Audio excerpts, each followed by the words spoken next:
Welcome to the Awakening Women Show. I'm your host, Leanne Oaten, a former counselor with a background in counseling psychology. I'm a mentor for high-achieving, ambitious women with over 13 years in the mental health and empowerment space. I've guided hundreds of women and have influenced over 100,000 through my platforms, podcast, and other courses, programs, and mentorship. I'm also the creator of the Relationship Clarity program, formerly known as End the Cycle, which you will hear me mention a lot of times as we go through the episodes. This program is to help women break free from destructive relationship cycles and come to clarity and power about their next step. This show is for the woman who knows her relationship struggles go deeper than the usual conflict. You know there's something more going on, but you can't quite nail it down or pinpoint what that is. You'll find clarity here, empowerment, truth, and validation. Clarity on whether your relationship can be healed or whether it's time to reclaim your life and move forward. What started as me sharing my own experiences quickly became a movement because the truth is, so many ambitious, successful women are stuck in confusing and draining relationship dynamics while trying to rise in every other area of their life, career, motherhood. This is you, you're not alone, and you don't have to keep living this way. Inside this podcast, you'll hear some of my most downloaded episodes, plus fresh content designed to help you break patterns, reclaim your wholeness, and decide once and for all if this relationship is where you belong. I'm so glad you found this space. Let's dive in.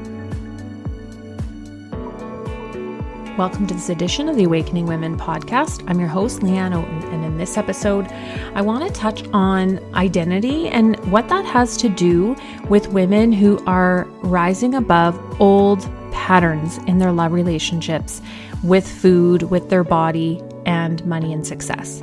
The reason why I want to talk about this is because many times there is a common thread that runs through for the high-achieving, success-driven women that I work with, the women that are drawn to my work, is that we often have these co-addictive patterns that are present, and often they started very early on in our teenage years. And we try to cope with one by picking up another addictive pattern. And this is not something that is in the DSM diagnostic manual. I'm a former counselor. I understand all of the different diagnostic criterias and the different ways you can put people in boxes with a label. And so some of the people in the industry that I have come from, I'm no longer a practicing therapist, but I have that background and that knowledge and that bedrock of experience of 13 years. But some of them push back on it, and I get it a lot actually. When I have posted things in threads, there tends to be a lot of therapists on threads, and then they poo-poo on my idea or my suggestion that women who end up in these relationships and can't get out have an emotional addiction. Unless you have experienced this and understand the sticky grip of this, then you could easily just say, oh, that's ridiculous. But for women that I work with, there is something much deeper going on. It is beyond just, I see the problem and I'm going to walk away. There have been women I've worked with that have been in different ranges of seriousness. Obviously, like, it's all serious. But I just mean, like, some of the stuff I've seen is like, holy mother of God, like, that is insane. Run. Like, you need to get out because I'm concerned for your safety, to more of the covert, subtle manipulation that goes on. And there's a spectrum, but it's all equally damaging. And I would almost say the more hidden stuff is more damaging because it goes and flies under the radar. And so what women do is they think that leaving is enough, and so they find a way to leave, but then they're still wrapped up in the pattern. They're not able to let go. They're still ruminating about the past. They're still ruminating about the relationship, the closure they didn't get. If they're going to go to someone else and behave better for someone else. If they're going to put all of this work into trying to reform this man, and then he goes out and finds someone else and treats them how she wanted to be treated. And they just go down this rabbit hole that keeps them feeling even more emotionally stuck. They're not physically stuck because these women are taking a ton of physical action. That's not the issue. They're trying to find the answer. They're doing all the things, but they're emotionally stuck. And we cannot move out of sticky patterns unless we move out of them emotionally first. And so this requires stepping into a new identity. So this requires rewriting the story. It requires shifting into a more empowering framework, a more empowering frame on our story. This requires shifting our thinking, our emotional states, and our emotional patterns, followed by physical action. And so this is why talking about it's not going to work. Going to therapy to talk some more about the past or what he's doing or not doing, and trying to set boundaries for the 100th time with the same exact issues, why that's not working. Why listening to all the podcasts and videos and consuming is not equating to change. So oftentimes when I work with women, they have a consumption issue. They're over consuming information as a way to numb and avoid and distract themselves from what they really need to be feeling. I could say I probably fell into that category. I used to be a very avid consumer of all the stuff, and I have really scaled it back with intentionality to core mentors especially that I've been with for quite some time. Like I have my one or two favorite business mentors that have been in the arena for many, many, many years. I don't tend to follow a lot of the new people that are just coming on trying to talk about stuff that they've learned from other Instagram accounts. You know, those ones that don't have any credentials. They don't have anything backing up what they're saying. They don't have any experience. There's nothing underneath what they're saying. It's just a lot of fluff, I find. And I don't have time to fill my head with fluff. I want to fill my head with stuff that's actually going to shift me. So it is much better to be intentional, less is more, and really go deep with those core mentors that really help you shift the way you think. And so we have to look at all of the emotionally addictive patterns that we get into. And when we're looking at it, when it comes to love relationships or intimate relationships, we have to be able to see the dysfunction that we are engaging in. This does not absolve the men. That's not what I'm doing here. But I can tell you that all of the pointing of fingers to men in the world is not going to change men. The only thing we can do is change ourselves, change our standards, change our expectations and what it is that we want in our lives and with a partner if we want one, in our dating lives, in our careers, in our bodies. What do we want? And oftentimes what happens is once we are able to break the addictive pattern with men and relationships, then it gets that momentum going. And this is where women start to see their other patterns that are happening underneath. Their addiction to validation, their addiction to working and achieving and trying to find that next thing. It could be emotional eating or just letting themselves go in a sense, like just eating whatever, not taking care of themselves, not being aware of their bodies. And it's easy to go into those behavior patterns when you are depleted or when you are not filling yourself up with the right things. And so what we do when you come into my space, when you come into the Self-Sourced Woman Collective, at the beginner stage, if you're still in these relationship cycles that you want to break and you want to get this dealt with, you're done with circling the same issues you're like, give me a plan, please. Tell me what to do. Show me how to do it. Show me how to stick to it. Show me how to stay true to myself when I'm doubting myself. That's where you want to be.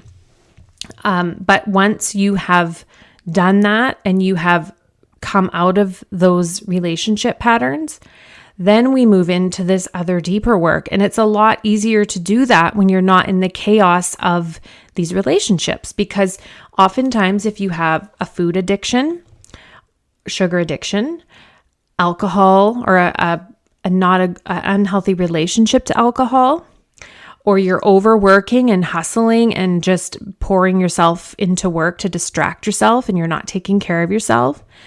It could be a shopping or spending addiction if you spend to self-soothe. And you're doing all of those things to distract yourself or numb from what you're experiencing in your relationship. So if you pay attention to where you are in the cycle in your relationship, it will often coincide with those other addictive behaviors rising to the surface. So this is what I've seen with women across the years, 13 years. Even in my counseling practice, I was working with women with disordered eating and then uncovering that they were actually in abusive relationships that they didn't realize. And there was multiple layers there going on. And once we get to the root of one, then the rest start to reveal themselves. That's the beauty of this work. That's the beauty of going right into the emotional pattern root cause, because then you can rinse and repeat that in all other areas, because the goal is to become self-sourced. That's where I came up with the self-sourced woman movement, is we're no longer outsourcing validation, our power, our knowing. We're no longer outsourcing having closure or having someone agree with our boundaries. We're not outsourcing our financial power and our success. We're taking it head on and we're claiming it for ourselves. And so if this is something that speaks to you and you're ready to really deal with this and get to the root, that's what we're doing inside. That's what women are doing in the collective. And this is a pod mentorship space. So this means that I am placing women in small pods based on where they're at in the journey, because I have moved away from doing a lot of the one-on-one and doing more small group mentorship. And that is intentional because I can then help more women in smaller groups that still feels intimate, but you also get the added value of the other women in the group. You've been doing this for long enough, feeling invalidated, maybe having people questioning you or people minimizing what you're experiencing, or maybe trying to tell you that, you shouldn't do this or you shouldn't leave or any of those things. And you might be wanting to rise, and maybe you have another level that is there for you, that you are meant for more than this, but you're not surrounded by the type of people that are doing that. A lot of times we look around us and we realize, I'm not surrounded by anyone that's stretching or trying to grow or trying to do scary things. As Brene Brown says, they're in the cheap seats with lots of different negative criticisms, but none of them are in the arena getting their ass kicked. And so I've always been one that's like, all right, I'll get my ass kicked because I don't want to stay stuck in status quo. That is like, I'm allergic to that.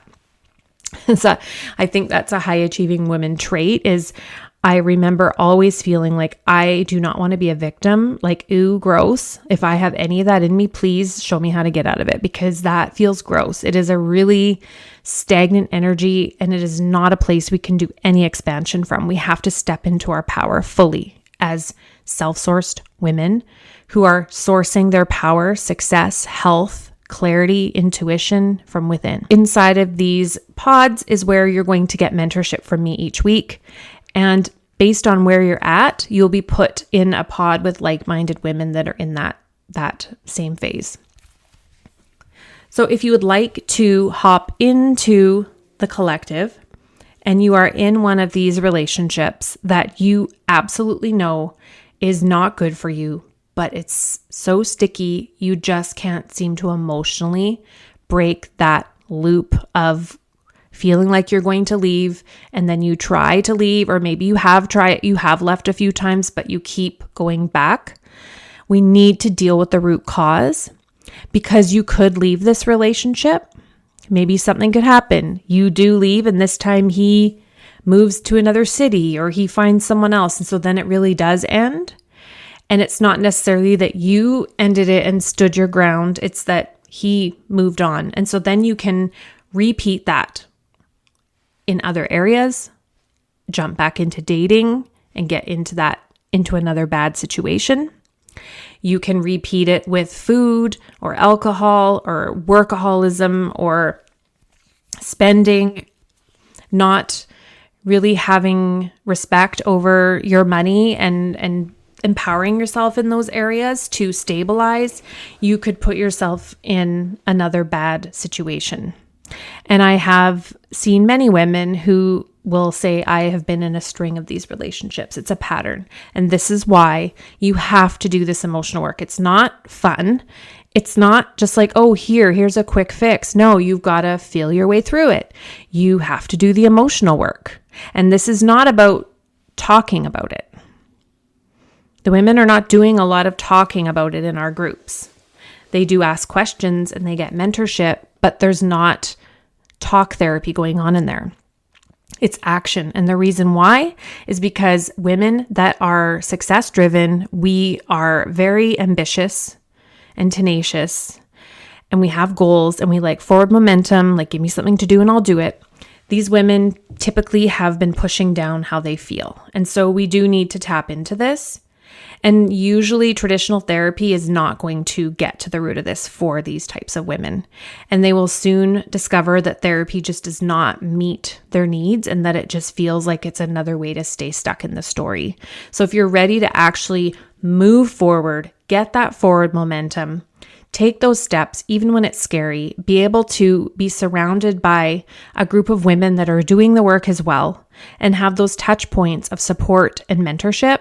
That's what the collective is all about. And I'm here to support you. You can click the link in the show notes to join. And if at the time of listening to this, we are closed, there will be a place for you to get on the wait list for the next enrollment period. I hope this episode has given you something to think about with your own patterns, and to just do some reflection on, where is this true for me? Where is this emotional pattern showing up for me in my money and success, my food and body patterns? Is it alcohol? Is it shopping? What is it?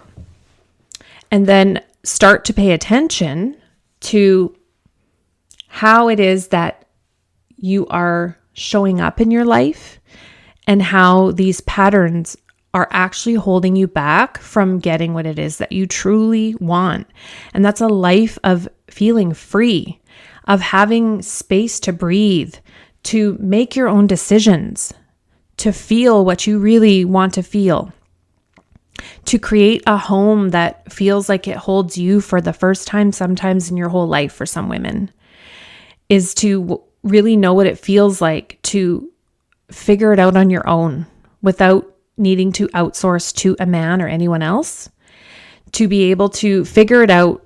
As hard as it is, you're doing it on your own. You're not leaning too heavily on someone else. You're finding that source from within yourself. And when you actually understand what it is to do that, the growth in that is exponential.